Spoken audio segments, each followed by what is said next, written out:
Can you explain? I know it's a huge thing, but can you explain sort of like fairly in a nutshell to a layperson what data collection is? It's not just collecting envelopes.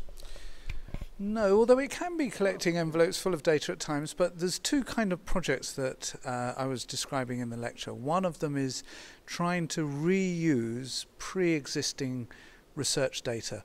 So all over the world, and in our case all over Europe, people are volunteering for clinical and other studies. Generally, you volunteer for a study, the researchers that you interact with use your data, and that's more or less the end of it. What we're trying to do is to say, for all these research cohorts, why don't we use that data again for something slightly different and ask a different question of the data? So we set up a platform that enables researchers to say what data they've got available, and then the scientists who want data, and the data might be clinical data, it might be brain scans, it might be molecular data, all sorts of different types of data. Researchers can see what's available, and then they can go and ask the researcher that collected the data in the first place, can I work with you to use that data? And underlying that, the person who participated in the research study, the volunteer, has to have given permission for that to happen. So we've got a database and website and so on that researchers can now see what's available all over Europe. So it's about data visibility, and that's the most important thing.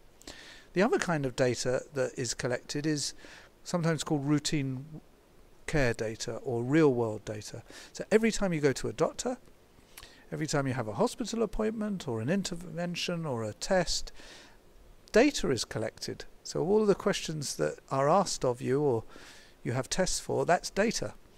And it's used for your healthcare, and we have now set up a system that lets researchers use that data completely anonymized, so nobody knows it comes from you as a patient, but lets researchers use that data to find out things that would be helpful in our fight to stop Alzheimer's disease. Thank you very much. That really explained it nicely. And how people are very afraid of giving data these days. That there's a huge misconception of myth, and some of it's relevant.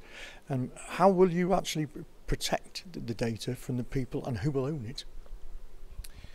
So the owner of the data is the person who gave it in the first place, the patient, the participant, or the citizen. Nobody owns your data in the context that I work in other than you yourself. But there are custodians of data. So a custodian of data might be the researcher who collected it, or it might be the hospital or your GP, and they're data custodians. They have responsibility to use the data in the way that it was intended to be used, and to ensure that your personal and private information doesn't go anywhere where it shouldn't. So we've spent a lot of time over the last 5 years setting up very, very careful data security, sometimes called information governance processes, and it's everything from encryption through to anonymization, removing names from, or de-identification, removing names from the data, through to the processes. So the data is always behind the NHS firewall, for example, and people are only allowed access to the data if they should have access to it. There's a few other things that we've done that are really important. One is an audit log. So in the NHS data that we're using, every use of that data is logged, and we check the log to make sure people are only using it for purposes for which they're allowed to use it. And the second thing is we have an oversight group in each of the hospitals. And that oversight group has as members, and wherever possible as leaders, patients. So we say the service user or the stakeholder, they're the people who are really invested in this, and they should run the information governance process as much as possible.